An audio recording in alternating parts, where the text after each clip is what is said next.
Assalamualaikum warahmatullahi wabarakatuh. Pada perkuliahan kali ini kita akan membahas mengenai cloud computing. Kita awali dengan konsep dasar daripada cloud computing. Jadi cloud computing sendiri menurut beberapa orang, diantaranya adalah Gartner, itu dia mengatakan bahwasanya cloud computing itu adalah sebuah cara komputasi layanan IT untuk yang mana layanan ini cenderung fleksibel, mudah dikembangkan untuk menggunakan teknologi internet. Sedangkan pada makalah tahun 2008, cloud computing ini mengatakan bahwasanya suatu informasi yang mana bisa dapat diakses bersama dalam sebuah server itu tersimpan secara permanen pada server. Kemudian di komputer klien, termasuk di dalamnya ada desktop, itu bersifat sementara. Nah, ini adalah gambaran daripada cloud computing, di mana beberapa komputer klien ini terhubung ke komputer server yang seolah-olah berada di awan, berada di jaringan internet. Nah, perkembangan dari cloud computing ini di abad milenium mempresentasikan bahwasanya sebuah konsep baru yang merubah mekanisme bagaimana mengembangkan sebuah sistem itu dilakukan, yang mana semuanya serba virtual, sistem operasi, baik database, kemudian email, sampai dengan website itu sendiri. Jadi kita tahu bahwasanya tidak ada satu pun server yang tidak berjalan tanpa sistem operasi. Pasti semuanya menggunakan sistem operasi. Nah, sedangkan cloud ini menjadi backbone dari infrastruktur pendukung, baik dari Google, Facebook, Yahoo maupun berbagai .com di dunia. Dan saat ini cloud ini telah memasuki perusahaan-perusahaan sedang mentransformasi penyimpanan dan operasi perusahaan. Mekanisme backup, recovery ini berjalan selama 24 jam setiap hari dan harus tidak ada masalah, meskipun pada kenyataannya sering mengalami yang namanya kendala atau trouble. Jadi Google sendiri memiliki layanan Gmail, yaitu email gratis yang pernah dulu mengalami permasalahan ada 30 menit dalam sejarah Google berdiri, itu sudah menjadi bulan-bulanan karena ya dianggap sebagai layanan yang gratisan ini orang menilai kurang populer, kurang berkualitas dan lain sebagainya. Namun sekarang sudah sangat nyaman sekali. Nah, adapun yang dikatakan cloud computing ini memiliki beberapa syarat, diantaranya ada on demand, yang mana pengguna dapat berlangganan hanya yang dibutuhkan saja. Dia hanya membayar apa yang mereka gunakan saja. Ini contohnya, kita punya dari provider punya 5 paket, tapi yang dipergunakan hanya 1 paket, maka yang dibayar ya hanya 1 paket tersebut. Kemudian layanan yang bersifat elastis atau scalable. Jadi pengguna ini bisa saja menambah atau mengurangi layanan tersebut. Yang tadinya dia punya pesan 3, terus kemudian bulan depan 2, 1, kemudian 3 lagi, ini sangat fleksibel. Seperti contoh kita memesan bandwidth untuk internet, saat bulan ini 10 mega, besok 20 mega, besok lagi 30 mega, atau turun lagi 20 mega, ini dengan sangat leluasa. Dan layanan sepenuhnya dikelola oleh penyedia atau provider. Yang dibutuhkan oleh pengguna hanyalah komputer dibentukkan oleh kita klien itu hanya komputer yang bisa terhubung dengan koneksi internet. Kemudian ada resourcing pooling atau sumber daya terkelompok. Penyedia layanan cloud computing ini memberikan layanan melalui sumber daya yang dikelompokkan di satu atau berbagai lokasi yang terdiri dari server dengan mekanisme multi tenant ini, sehingga secara bersama-sama oleh user ini di mana sumber daya tersebut bisa berbentuk fisik maupun virtual ini bisa digunakan bersama, sehingga setiap permintaan ini dapat dipenuhi. Sumber daya komputer ini meliputi media penyimpanan, storage, memori, prosesor, pita jaringan dan lain sebagainya. Dan broadband atau istilahnya akses pita lebar ini terhubung melalui broadband, kemudian dapat diakses melalui jaringan internet. Dan yang keenam adalah layanan terukur sumber daya cloud ini yang tersedia harus dapat diatur dan dioptimasi penggunaannya. Nah, selain hal-hal tersebut, karakteristik dari cloud computing ini sangat cepat di deploy, instan untuk diimplementasi, sehingga untuk biaya startup teknologi ini bisa saja sangat murah, bahkan tidak ada biaya sama sekali. Nah, biaya dari servis atau pelayanan pemakaian ini berdasarkan komitmen yang tidak fix, tidak mengikat. Kemudian pelayanan ini dapat dengan mudah di-upgrade atau downgrade.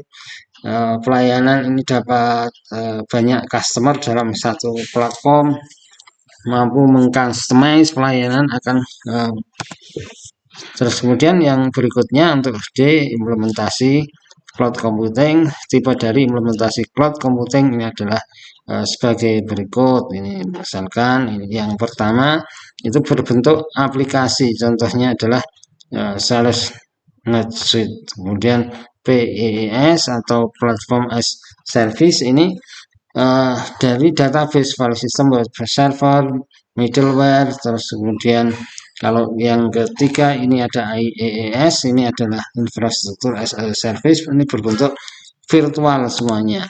Kemudian revolusi komputasi, adapun implementasi cloud computing ini berjenjang, di mana tingkatan itu menciptakan piranti lunak sebagai layanan adalah yang terkomplek.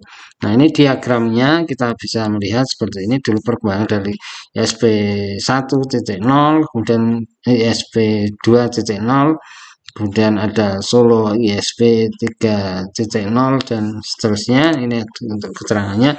Jadi dari awal menawarkan konektivitas internet dasar untuk menawarkan perangkat lunak sebagai layanan ISP. Jadi ISP 0 ini semua menyediakan internet akses ke pelanggan, atau ISP 2 ini fase di mana ISP yang ditawarkan kemampuan hosting.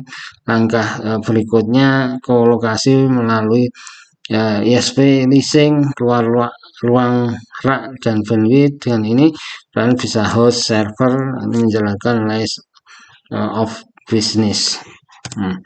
Nah, pendekatan piranti lunak sebagai service atau SaaS ini memungkinkan integrasi dan interoperabilitas antara piranti lunak yang mana dalam implementasinya akan terancukan dalam konsep grid atau clustering, di mana dalam utilisasi yang sebenarnya menjalankan grid di atas infrastruktur tervirtualisasi akan memakan banyak resource, ini sangat banyak sekali.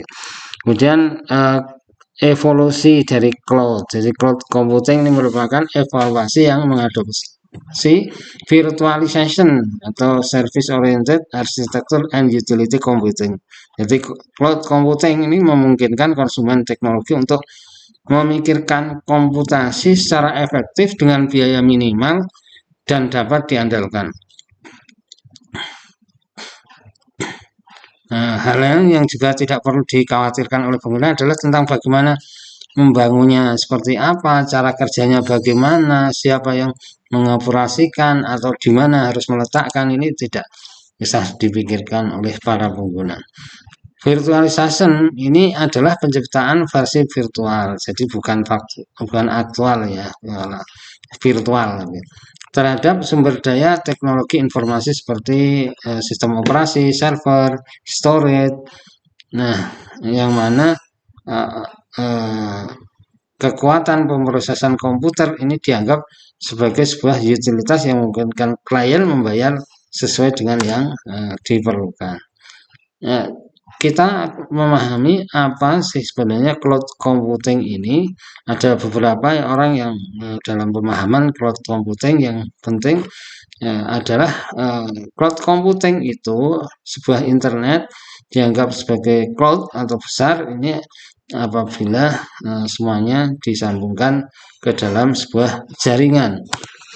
Nah, cloud computing itu merupakan gabungan teknologi komputasi yang berbasis internet atau cloud atau awan. Jadi cloud ini adalah metafora dari internet. Nah, dalam perspektif teknologi komunikasi sendiri, cloud computing atau komputasi cloud dapat diartikan sebagai suatu teknologi yang memanfaatkan internet sebagai resource untuk komputasi yang dapat di-requested oleh pengguna dalam cloud internet itu sendiri. Ini adalah gambaran daripada cloud computing. Cara kerja cloud computing. Seorang pengguna cloud membutuhkan perangkat klien seperti laptop atau desktop atau smartphone atau sumber daya komunikasi lainnya, web browser dan lain sebagainya. Biasanya pengguna akan login ke cloud, kemudian penyedia jasa di sana akan mendapatkan beberapa hak akses sebagai pengguna tergantung dia mengambil paket yang seberapa. Jika ingin membuat dokumen, pengguna ini boleh menggunakan pengolah kata, misalkan Microsoft Word dan lain sebagainya, atau spreadsheet. Cloud menyediakan aplikasi yang cocok yang berjalan pada server untuk menampilkan pekerjaan kita, yang mana pekerjaan itu bisa diakses oleh beberapa rekan kerja kita sendiri. Dengan komputasi cloud ini klien hanya memerlukan komputer yang sederhana, tidak perlu komputer yang mahal, yang canggih seperti netbook. Ini dirancang komputasi cloud dalam pikiran atau bahkan smartphone dengan koneksi internet, sehingga klien tidak perlu membeli perangkat keras mahal atau perangkat lunak untuk menangani tugas. Hasil dari tugas pengolahan dikembalikan ke klien melalui jaringan tergantung dari kecepatan internet itu sendiri. Ini adalah gambar daripada komputasi awan atau cloud computing itu. Nah, yang keempat adalah resiko dari cloud computing. Jadi selain keunggulan dan kemudahannya, teknologi cloud computing tetap memiliki risiko. Beberapa risiko mungkin terjadi, diantaranya adalah satu, service level atau cloud provider mungkin tidak akan konsisten dengan performa dari aplikasi atau transaksi ini, sehingga mengharuskan kita untuk memahami service level yang dapat kita mengenali transaction response time. Dan yang kedua, privacy. Ini karena orang lain, istilahnya kerahasiaan daripada privasi diri kita. Untuk memesan sebuah hosting, pasti saja kita akan diminta data diri kita, sehingga dan diri kita ini bisa terakses oleh orang lain. Yang ketiga adalah compliance. Ini harus memperhatikan regulasi dari bisnis yang kita miliki. Dalam hal ini teoritis cloud service provider ini diharapkan dapat menyamakan level compliance untuk penyimpanan data di dalam cloud itu sendiri.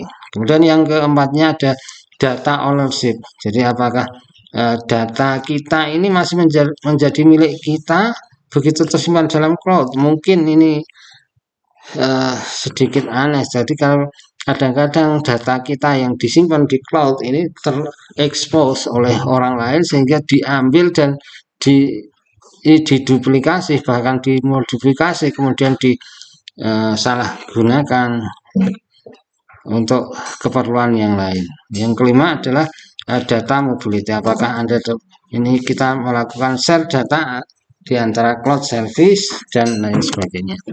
Nah, adapun syarat-syarat dari cloud computing diantaranya tadi sudah saya bicarakan, ada on demand self service, yang mana cloud computing ini harus dimanfaatkan oleh pengguna secara swalayan, artinya pengguna itu bisa memilih sendiri, mengambil sendiri, kemudian membayar sendiri, kemudian menikmati sendiri. Jadi tidak ada campur tangan penyedia layanan, atau mungkin kalau ada itu menjadi sangat minim sekali.